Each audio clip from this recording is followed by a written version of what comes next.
Undead अनलक episode number 24। इस episode की शुरुआत यूएमए ऑटम से होती है। सभी लोग ऑटम से लड़ने के लिए रेडी होते हैं। हमें पता चलता है कि यूएमए ऑटम पिछली बार से ज्यादा पावरफुल हो चुका होता है। जब एंडी और फूको एंडी की हिस्ट्री जानने में बिजी थे, उस समय ऑटम लोगों को मारकर उनकी हिस्ट्री पढ़ रहा था, जिससे यूएमए ऑटम अब पहले से ज्यादा बड़ा और स्ट्रांग हो गया है। एंडी फूको से कहता है, अब मैं भी पावरफुल हो गया हूँ। पिछली बार मेरे अटैक का ऑटम पर असर नहीं हुआ था, पर इस बार बात अलग है। ऐसा बोलकर एंडी अपनी तलवार से ऑटम पर हमला करता है, जिससे ऑटम के चेहरे पर कट लग जाता है, पर ऑटम खुद को तुरंत ही रीजनरेट कर लेता है। ये देखकर सभी लोग चौंक जाते हैं। आगे रिप भी ऑटम पर हमला करता है, पर ऑटम पर इसका कुछ भी असर नहीं होता। अकीरा दूर से खड़े होकर ये सब देख रही होती है। अकीरा कहती है, मैंने एंडी और फूको दोनों को पहले से स्ट्रांग बना दिया है। विक्टर को भी एंडी और फूको पर विश्वास आ गया है और अनसीन से भी फूको को बचा लिया है। अब बस केवल एक चीज बाकी है। इसके बाद अकीरा सभी लोगों से चिल्लाकर कहती है, मैं अब तक का सबसे स्ट्रॉन्ग आर्टिफैक्ट ड्रॉ करने वाली हूँ, जिससे हम ऑटम को जरूर पकड़ लेंगे, पर मुझे उसके लिए समय चाहिए होगा। क्या तुम लोग तब तक ऑटम को रोक सकते हो? ये सुनकर एंडी और फूको मान जाते हैं, पर रिप को अकीरा पर विश्वास नहीं होता। रिप लातला से इसके बारे में पूछता है, जिस पर लातला कहती है कि उसे ये प्लान ठीक नहीं लग रहा। इस पर बैक कहती है, लातला जो भी प्रेडिक्ट करती है हमेशा उसका उल्टा ही होता है, मतलब ये प्लान सही है। इसके बाद रिप कहता है, ठीक है, हम बाद में ऑटम को एंडी और फूको से चुरा लेंगे। अगले सीन में हम अकीरा पर शिफ्ट होते हैं। अकीरा अपनी लाइफ के बारे में सोच रही होती है। अकीरा सोचती है, मैं हमेशा से ही अकेली ही रही हूँ। मैं मेरी माँ के आखिरी समय में भी उनसे मिल नहीं पाई, पर मुझे पता है माँ आप मुझे देख रही होगी। इसके बाद अकीरा अपनी माँ से एंडी और फूको के बारे में बात करने लग जाती है।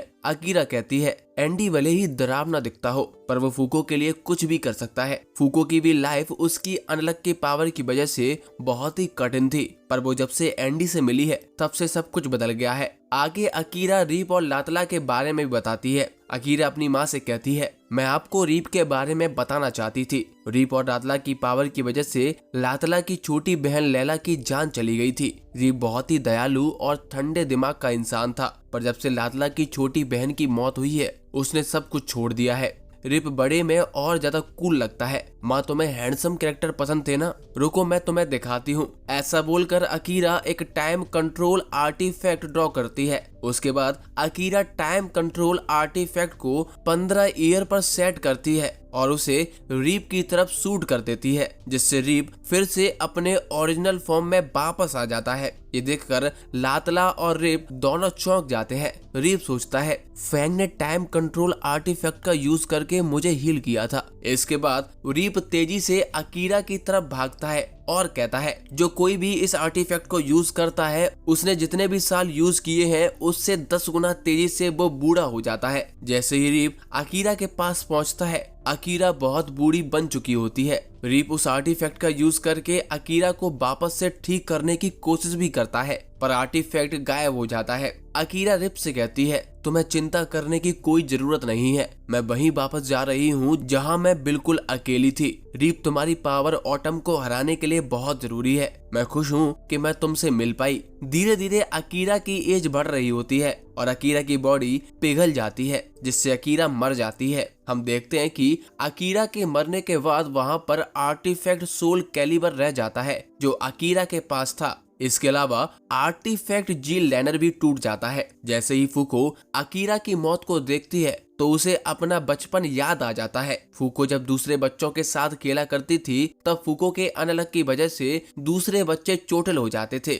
और उनके पेरेंट्स फूको की दादी से कंप्लेन करने के लिए आते थे। ये देखकर फूको को बहुत ही बुरा लगता था। एक दिन फूको को यू एंड मी की मांगा दिखती है। फूको की माँ को ये मांगा बहुत ही पसंद थी, इसीलिए जब भी यू एंड मी मांगा का नया पार्ट आता था, फूको की दादी उस पार्ट को खरीद कर उसकी माँ की फोटो के सामने रख देती थी। जब फूको ये मांगा पढ़ती है तो उसे ये मांगा पसंद आ जाती है। इसके बाद फूको फैसला करती है कि जब तक ये मांगा खत्म नहीं हो जाती तब तक वो नहीं मरेगी। अगले सीन में हम प्रेजेंट में आ जाते हैं। एंडी ऑटम से लड़ रहा होता है, पर ऑटम खुद को बार बार हील कर रहा होता है। आगे रीप एंडी के पास आता है और उससे पूछता है आखिर अकीरा कौन थी और उसने मुझे पहले जैसा क्यों बनाया। मैंने तुम सबसे पहले ही कहा था कि मुझे तुम्हारे साथ दोस्त बनने का कोई शौक नहीं है। अगर तुम्हें ऐसा लगता है कि तुम मुझे ठीक कर दोगे तो मैं तुम्हारा साथ दूंगा, तो भूल जाओ। रीप की बात सुनकर फूको को गुस्सा आ जाता है। फूको रीप से कहती है अकीरा ने हमें हीरोज कहा था, उसने यू एंड मी लिखकर हमारी हेल्प करने की कोशिश की थी, यहाँ तक कि मुझे एंडी के पास में भेजकर मुझे और एंडी को स्ट्रांग होने का मौका भी दिया था। इसके अलावा उसने तुम्हें भी पहले जैसा कर दिया। क्या तुम्हें दिख नहीं रहा है? ये सभी चीजें ऑटम को हराने के लिए जरूरी है। दूसरी तरफ बैक लातला से पूछती है कि रिप पहले जैसा हो गया, फिर भी वो खुश क्यों नहीं है। इस पर लातला बैक को बताती है कि रिप एक विलन बनना चाहता था जिससे वो मेरी बहन लैला को बचा सके, पर एक हीरो बनकर वो ये नहीं कर सकता है। आगे एंडी रिप से कहता है जब मैं ऑटम पर हमला करूंगा उसके बाद तुम भी सेम जगह पर हमला कर देना, ये खुद को हिल नहीं कर पाएगा। इसके बाद एंडी लातला से भी सभी को ऑटम के हमले से बचाने के लिए कहता है। बैक की पावर एक रिस्ट्रेनर टाइप की पावर होती है जिससे बैक किसी भी चीज को कैद कर सकती है। इसीलिए एंडी बैक से ऑटम के कोर को पकड़ने के लिए कहता है। ये सुनकर रीप कहता है हम लोग तुम्हारी बात क्यों सुने। इस पर एंडी कहता है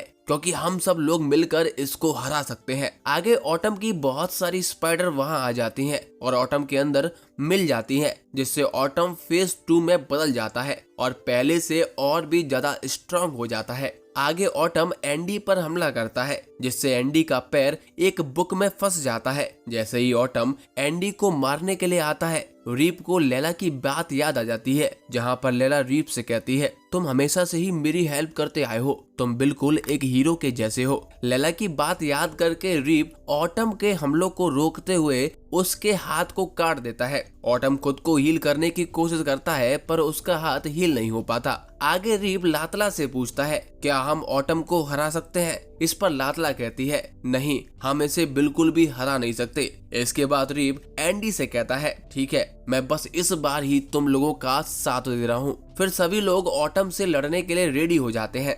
हमें आगे की स्टोरी अकीरा की मांगा के रूप में दिखाई जाती है जो उसने खुद के ऊपर लिखी थी। अकीरा को मांगा बहुत ही ज्यादा पसंद थी। एक दिन अकीरा को एक पेन मिलती है जो उसे पास्ट और फ्यूचर दिखा देती है। अकीरा अपनी माँ को ये सब बताने की कोशिश करता है पर अकीरा को अननोन नेगेटर की एबिलिटी मिल जाती है जिसकी वजह से अकीरा की माँ उसे महसूस भी नहीं कर पाती। आगे अकीरा एकदम अकेला हो जाता है पर वो जीने का फैसला करता है क्योंकि उसकी माँ चाहती थी कि वो जिंदा रहे। इसके अलावा उसने फ्यूचर देखा था कि उसके हीरोज भी अपने पास्ट से लड़ रहे हैं। उन्हें लड़ता हुआ देखकर अकीरा को भी मोटिवेशन मिलती है। कुछ समय बाद अकीरा को पता चलता है कि वो जो भी लिखता है अगर वो उसे एनो उनके नाम से पोस्ट करता है तो लोग उसे पढ़ सकते हैं। इसके साथ ही अकीरा को रियलाइज होता है कि उसके सभी हीरोज रियल लाइफ में भी एग्जिस्ट करते हैं। हमें स्टोरी के बीच बीच में सभी लोग दिखाए जाते हैं जो कि ऑटम से लड़ रहे होते हैं। आगे स्टोरी में अकीरा को अपनी मेमोरीज में पता चलता है कि अगर अनसीन फूको को मार देता है तो उसके बाद ये दुनिया खत्म हो जाएगी। इसीलिए अकीरा फ्यूचर को चेंज करने का फैसला लेता है। अकीरा के हीरोज की वजह से अकीरा के अंदर इतना साहस आ जाता है, इसीलिए अकीरा हीरोज की हेल्प करता है और यू एंड मी के नाम की मांगा लिखता है जिससे हीरोज को अकीरा के होने का एहसास हो सके। जब हीरोज को अकीरा के बारे में पता चलता है तब अकीरा एंडी और फूको से मिलने के लिए खुद की एक कॉपी बनाता है जिसका नाम एनो उन होता है और वो एक लड़की होती है। एनो उन की वजह से फूको मरने से बच जाती है। एंडी स्ट्रांग हो जाता है और रीप भी अपने पुराने रूप में वापस आ जाता है जिससे ऑटम को हराने की सारी तैयारियां पूरी हो चुकी होती हैं। अगले सीन में हम देखते हैं कि एंडी और रीप दोनों एक साथ ऑटम पर हमला करते हैं जिससे ऑटम का कोर दिखने लग जाता है और ऑटम खुद को हील भी नहीं कर पाता। इसके बाद लातला, फूको और बैक तीनों ऑटम के कोर की तरफ बढ़ रहे होते हैं। ऑटम भी बार बार अपने कोर को हील करने की कोशिश कर रहा होता है जिसकी वजह से लातला, फूको और बैक को कोर ठीक से दिखाई नहीं दे रहा होता है। आगे हमें अकीरा की स्टोरी की एंडिंग में बताया जाता है कि फ्यूचर चेंज करने की वजह से आर्टिफैक्ट जी लैनेट टूट जाता है जिससे अकीरा अब फिर से अकेला हो जाता है और अब उसके पास कोई दूसरा रास्ता भी नहीं होता जिससे वो दूसरों से इंटरेक्ट कर सके। आगे एंडी एनो की टेक्निक वॉल्केनो ब्लड यूज करके अपनी उंगली को ऑटम पर शूट करता है। इसकी पावर इतनी ज्यादा तेज होती है कि इससे ऑटम का सर भी कट जाता है और फूको, लातला और बैक ऑटम के कोर को निकालने में कामयाब हो जाते हैं। सभी को लगता है कि एनो मर चुकी है, पर एंडी ने ये बात फूको से सीखी थी कि एक आदमी केवल तभी मरता है जब हम उसे भूल जाते हैं। इसी सोच को ध्यान में रखकर एंडी हवा में अपने हाथ को आगे करके कहता है, एनो हम तुम्हारी वजह से जीत गए। अकीरा को कोई भी देख नहीं सकता, पर एंडी को उसके लिए ऐसा करता हुआ देखकर अकीरा रोने लग जाता है। इसके बाद ऑटम की बाकी बॉडी गायब हो जाती है क्योंकि उसके कोर को बॉडी से निकाल लिया जाता है। आगे रीप लातला से आर्टिफैक्ट सोल कैरियर को लेने के लिए कहता है। फूको भी रीप को उनकी हेल्प करने के लिए थैंक यू बोलती है। फूको कहती है कि हम लोग साथ में बहुत अच्छे से काम कर सकते हैं, हमें साथ में काम करना चाहिए। इस पर रीप कहता है, मुझे केवल आर्क चाहिए। अगर हम साथ में काम करते हैं तो मुझे यूनियन ज्वाइन करना होगा। जब मैं ऐसा करूंगा तो जूइस मेरे प्लान को समझ जाएगी। जूइस आर्क को केवल खुद के लिए यूज करना चाहती है, इसीलिए उसने कभी भी बाकी यूनियन मेंबर्स को इसके बारे में बताया नहीं था। मेरे पास केवल एक ही रास्ता है कि मैं आर्क को जूइस से चुरा लूं। आगे बैक और फूको एक दूसरे को मारने के लिए आपस में माफी मांगते हैं और बैक फूको को गन और यूएमए ऑटम के कोर को वापस कर देती है। लातला भी टूटे हुए आर्टिफैक्ट जी लैनर को उठाकर